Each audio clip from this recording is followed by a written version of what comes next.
যোগদান কৰিয়ে সংখ্যালঘু নেতা ৰেজাউল কৰিম চৰকাৰে ক'লে শিৱসাগৰ তিনিচুকীয়াক ধুবুৰী কৰিম আৰু এই মন্তব্যৰ পিছতে এতিয়া গৰজি উঠিছে বীৰ লাচিত সেনাৰ নেতা শৃংখল চলিহা। শৃংখল চলিহাই কৈছে যে ৰেজাউল কৰিম চৰকাৰৰ ধমক খাবলৈ খিলঞ্জীয়া জীয়াই থকা নাই। যদি যুদ্ধ ঘোষণা কৰিছে তেনেহ'লে হাত সাৱটি বহি নাথাকে উজনি অসমবাসী। আৰু সমান্তৰালভাৱে এই মন্তব্যৰ বাবে ৰেজাউল কৰিম চৰকাৰে শীঘ্ৰেই অসমবাসীৰ ওচৰত উজনি অসমবাসীৰ ওচৰত ক্ষমা খোজক বুলি দাবী কৰিছে শৃংখল চলিহাই। এটা ডাঙৰ খবৰ আমি এইমাত্ৰ লৈ আহিছোঁ। ৰেজাউল কৰিম চৰকাৰৰ ধমক খাবলৈ খিলঞ্জীয়া জীয়াই থকা নাই। খিলঞ্জীয়া জীয়াই থকা নাই। ৰেজাউল কৰিম চৰকাৰৰ ধমক খাবৰ বাবে শিৱসাগৰক ধুবুৰী বনাম বুলি কোৱা ৰেজাউল কৰিমৰ মন্তব্যক লৈ এতিয়া প্ৰতিক্ৰিয়াৰ সৃষ্টি হৈছে। উভতি ধৰিছে বীৰ লাচিত সেনাই। যুঁজ লাগু বুলি যদি কৈছেই তেন্তে উজনি অসমবাসী হাত সাৱটি বহি নাথাকে। এই মন্তব্য শৃংখল চলিহাৰ। এইবাৰ ৰেজাউল কৰিম চৰকাৰক উভতি ধৰিছে বীৰ লাচিত সেনাৰ নেতা শৃংখল চলিহাই। লগতে কৈছে শিৱসাগৰক ধুবুৰী বনাম বুলি কোৱাৰ বাবে ক্ষমা খোজক ৰেজাউল কৰিম চৰকাৰে। যদি কোনো ৰাজনৈতিক দলৰ সভাত যদি কৈছে তেনেহ'লে সেই দলটোৱেও এই মন্তব্যৰ বাবে ৰেজাউল কৰিম চৰকাৰৰ এই মন্তব্যৰ বাবে ক্ষমা খোজক।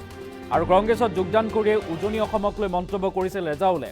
শিৱসাগৰ তিনিচুকীয়াক ধুবুৰী বনাম, ধুবুৰী শিৱসাগৰৰ দৰে কৰিম, এনে মন্তব্য কৰিছিল ৰেজাউল কৰিম চৰকাৰে। আৰু ৰেজাউল কৰিম চৰকাৰৰ এই মন্তব্যক লৈ এতিয়া বিতৰ্কৰ সূত্ৰপাত হৈছে। গৰজি উঠিছে উজনি অসমৰ কেইবাটাও জাতীয় সংগঠন। স্পষ্টকৈ কৈছে যে ৰেজাউল কৰিম চৰকাৰৰ ধমক খাবৰ বাবে খিলঞ্জীয়া জীয়াই থকা নাই।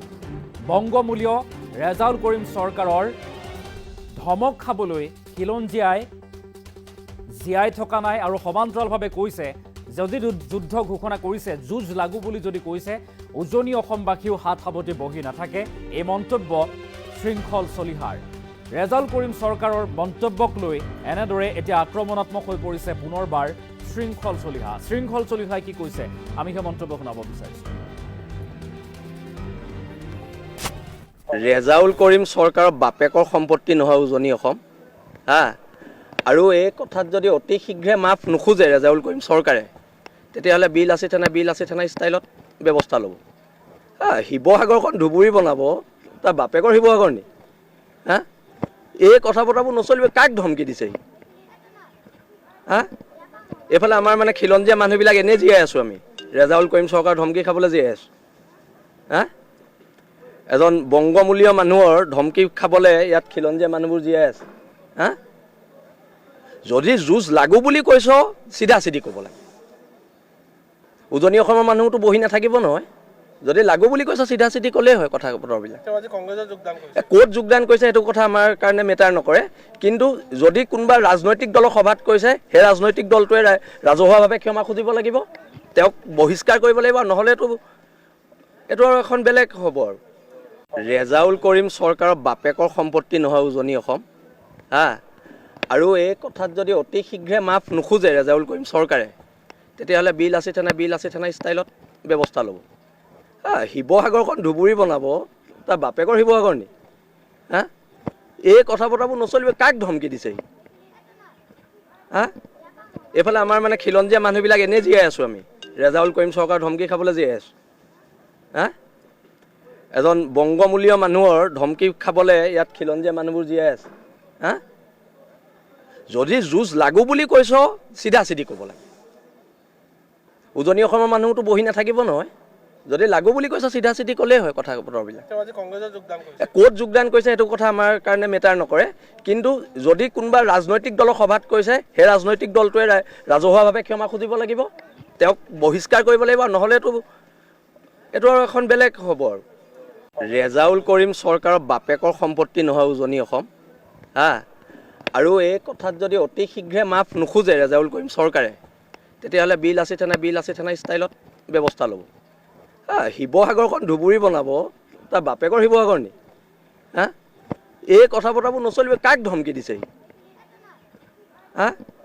এইফালে আমাৰ খিলঞ্জীয়া মানুহবিলাক এনেই জীয়াই আছোঁ আমি। ৰেজাউল কৰিম চৰকাৰৰ ধমকি খাবলৈ জীয়াই আছোঁ। এজন বংগমূলীয় মানুহৰ ধমকি খাবলৈ ইয়াত খিলঞ্জীয়া মানুহবোৰ জীয়াই আছে। যদি যুঁজ লাগু বুলি কৈছ চিধা চিধি ক'ব লাগে। উজনি অসমৰ মানুহতো বহি নাথাকিব নহয়।